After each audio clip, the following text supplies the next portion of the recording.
Mesdames et messieurs, bonsoir. C'est un plaisir pour moi de vous retrouver pour ce 20h30 sur Média Afrique News. Tout de suite, les titres.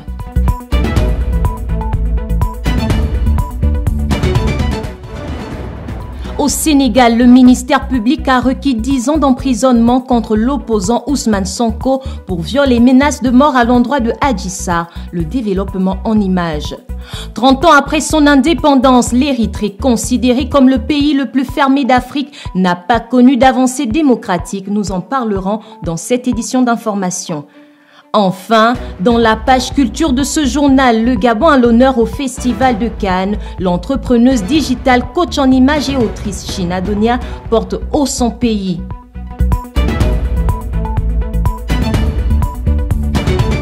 Ouvrons ce journal avec l'affaire Ousmane Sonko.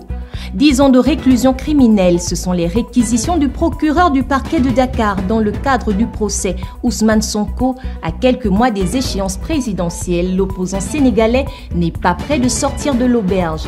Accusé de viol par Adji Sarr, Ousmane Sonko était absent à son audience. Les précisions avec Boris V. L'opposant politique Ousmane Sonko, qui devait comparaître pour viol présumé, n'a pas daigné effectuer le déplacement. Une absence qui n'a pas empêché le tribunal de Dakar de demander une réclusion criminelle de 10 ans, mais aussi de 5 ans d'emprisonnement ferme, corruption de la jeunesse. Des accusations refutées par le camp Sonko qui crie au complot de la part du parti au pouvoir, une manœuvre de plus pour l'écarter de la course au présidentiel 2024. Adji Sarr, quant à elle, persiste et précise qu'elle a été abusée à 5 reprises par l'accusé lors des séances de relaxation. Outre les accusations de viol, la jeune femme rapporte aussi avoir subi des menaces de mort pour garder le silence.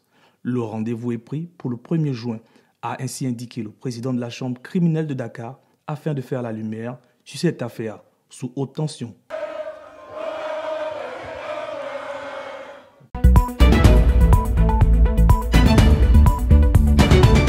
La Libye à nouveau au cœur de l'actualité. Après l'éviction du Premier ministre du gouvernement de l'Est, le renversement de Fathi Bachagha par le Parlement de Tobrouk ouvrirait certainement la voie à des pourparlers en vue des élections fixées par l'ONU à la fin de cette année. Le récit avec Karl Makemba.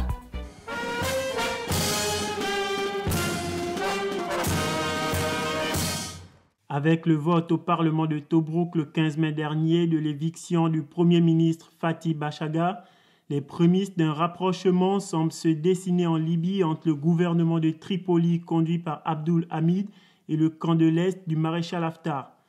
Élu Premier ministre par le Parlement de Tobrouk en février 2022, Fathi Bachagha, qui s'est déjà rapproché du maréchal Haftar fin 2021, avait tenté un coup de force en mai 2022 afin d'installer son gouvernement à Tripoli. Ses partisans avaient été repoussés à Sirte, dans le centre du pays, où siège désormais le gouvernement de l'Est. L'attaque avait suscité la colère de Tripoli et depuis, les pourparlers entre les deux camps en vue d'organiser les élections générales sont à l'arrêt. Avec l'éviction de son Premier ministre, le maréchal Haftar, déjà affaibli par des divisions en interne, apporte des gages au camp de l'Ouest, un mois de l'échéance fixée par l'ONU pour parvenir à des compromis permettant la tenue d'élections législatives et présidentielles fin 2023. Ces élections, déjà reportées à 2 reprises faute de compromis entre les deux parties, seraient la base d'un début de pacification pour ce pays ravagé par la guerre civile depuis 2011.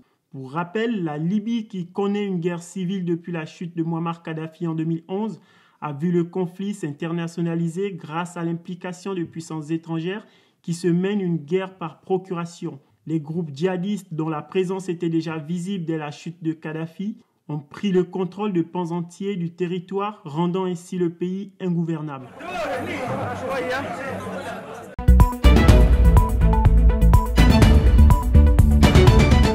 30 ans d'indépendance de l'Érythrée, bercée dans la dictature et l'oppression.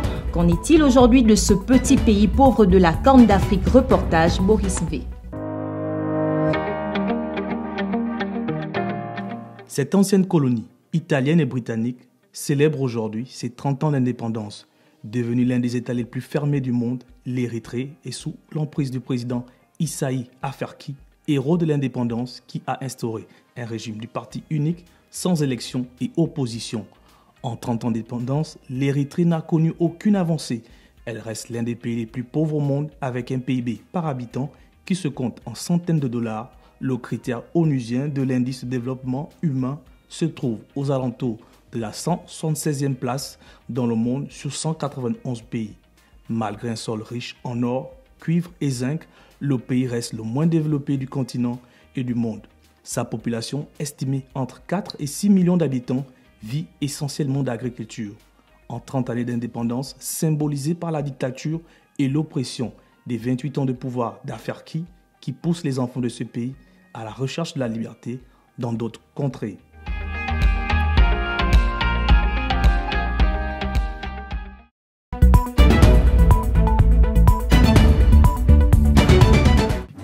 Au Kenya, les agriculteurs utilisent des abeilles pour protéger leur culture contre les éléphants. Une curieuse technique découverte grâce aux travaux de la chercheuse britannique Lucy King. Plus d'explications dans ce reportage de Michael Ba. En 2011, au terme de ses travaux menés en collaboration avec l'ONG Save the Elephant, Lucy King de l'Université d'Oxford découvrait que 90% des éléphants prenaient la fuite en entendant le bourdonnement des abeilles. Dans son conflit qui l'oppose à ces mammifères géants, les hommes n'ont souvent pas d'autre choix que de les abattre.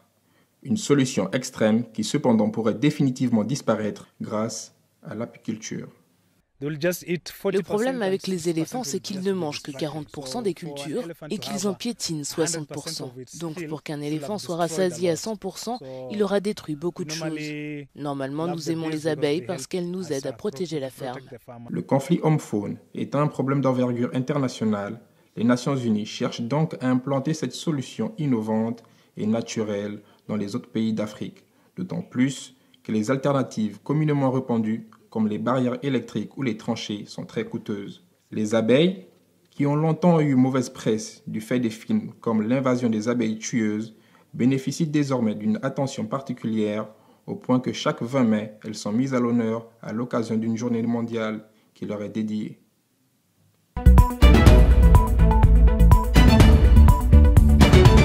Partons à Goma en République démocratique du Congo, les organisations de la société civile affirment observer des mouvements des troupes rebelles du M23 lourdement armées en direction de plusieurs zones de la ville. Notre correspondant Imani Christian nous en dit plus. Au Nord Kivu, plusieurs organisations de la société civile alertent sur le mouvement et l'installation de grandes positions de terroristes M23 en territoire de Rutshuru et Nyiragongo. Ces organisations parlent de manœuvres qu'effectuent les terroristes du M23 depuis l'annonce fantaisiste de leur retrait dans ces zones. En lieu et place de se retirer, le terroriste M23 renforce l'administration civile. Ce sont notamment les chefs de village, de groupement, le percepteur et les agents de service de renseignement. Blaise Kalisha, défenseur de Troisième dans le territoire de Rutshuru, parle aussi du déploiement des terroristes rwandais dans les entités environnantes de la route Goma-Rutshuru passant par Nyiragongo, et cela sous camouflage de tenue civile, mais avec armes. La fois dernière, ils nous ont précisé que d'ici là, il faut quitter certaines zones, il faut se retirer.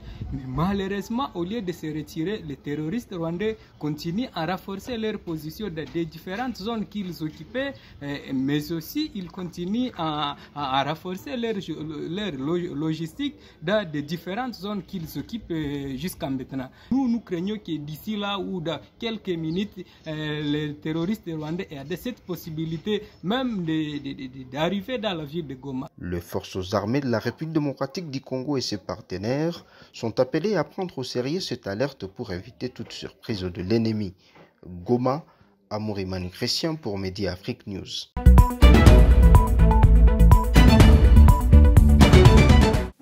Au Cameroun, Franck Biya, fils du président camerounais Paul Biya, semble être un potentiel candidat à la succession de son père au fauteuil présidentiel. Les opposants et la société civile disent apercevoir des signes annonciateurs de ce projet qu'ils nomment le gré à gré en préparation.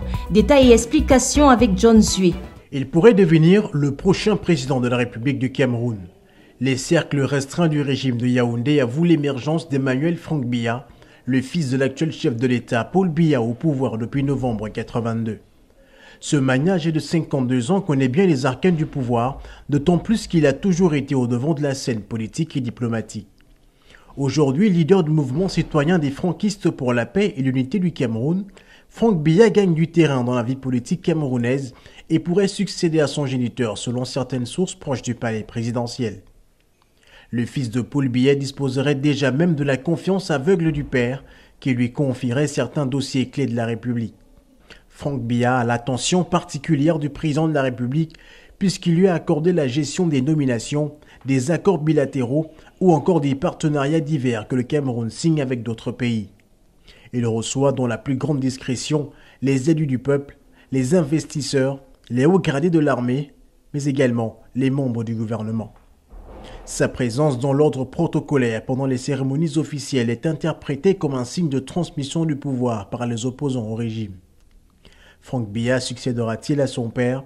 La question mérite son pesant d'or à l'heure où les républiques sous les tropiques se confondent en royaume d'Afrique.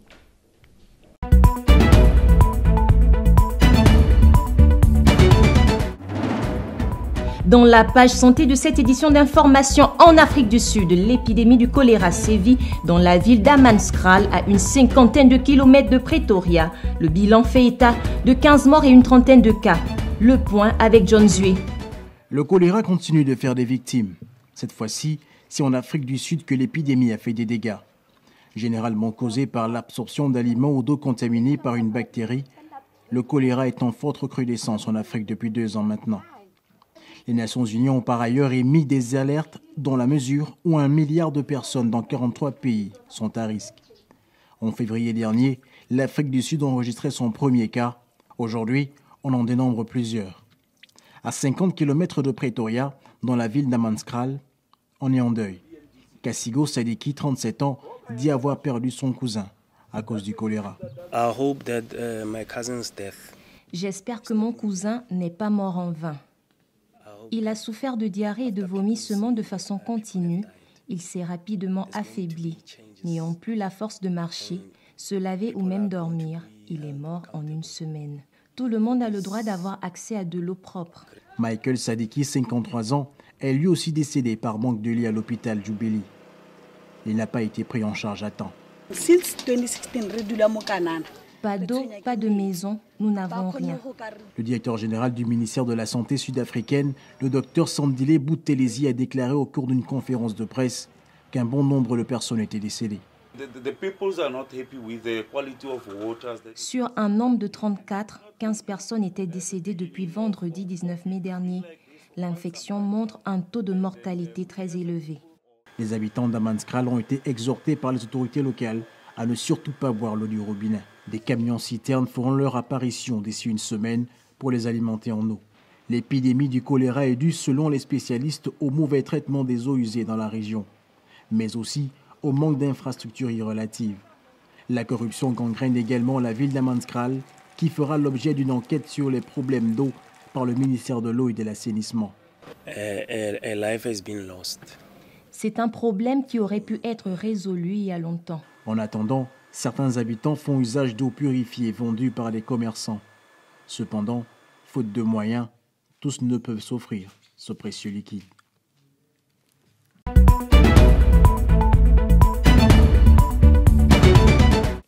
Et pour la boucle de ce journal, de l'inédit au Festival de Cannes, China Donia, l'auteur à succès de la bande dessinée C'est Maman qui commande, entrepreneuse et consultante en images, est devenue la première Gabonaise à monter les marches de ce prestigieux gala international. L'entrepreneuse digitale arpente les marches du Festival international de Cannes. Elle devient ainsi la première Gabonaise invitée à cette rencontre prestigieuse. Jamais ce grand rendez-vous du cinéma mondial qu'est le Festival de Cannes n'avait enregistré pareil événement. En effet, en marchant sur le tapis rouge de ce gala organisé sur la Croisette, China Donia est devenue la première ressortissante gabonaise à être présente à Cannes. À l'initiative de l'agence culturelle africaine, la Gabonaise a été invitée par The Pavillon Cinéma afin de soutenir le cinéma du continent. Habillée par Iman Aïssi, China Donia a profité de l'occasion pour valoriser sa culture. Allure de diva et bling-bling qui cependant n'était pas la priorité de cette femme aux multiples casquettes, l'autrice et entrepreneuse digitale a ainsi pu échanger avec des auteurs de l'industrie culturelle. Déjà précurseur, China Donia ne manque pas d'ambition et est très disciplinée dans son travail, toutes choses qui lui vaudront peut-être la Palme d'Or. C'était l'essentiel de l'actualité continentale. Place au rappel des titres.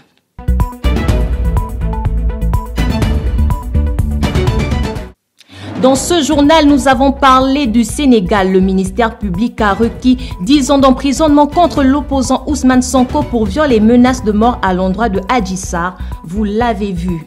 Puis, 30 ans après son indépendance, l'Érythrée, considérée comme le pays le plus fermé d'Afrique, n'a pas connu d'avancée démocratique. Enfin, le Gabon à l'honneur au Festival de Cannes, l'entrepreneuse digitale, coach en images et autrice China Donia porte haut son pays. Point final à votre édition d'information. À demain, même heure, même canal. Au revoir.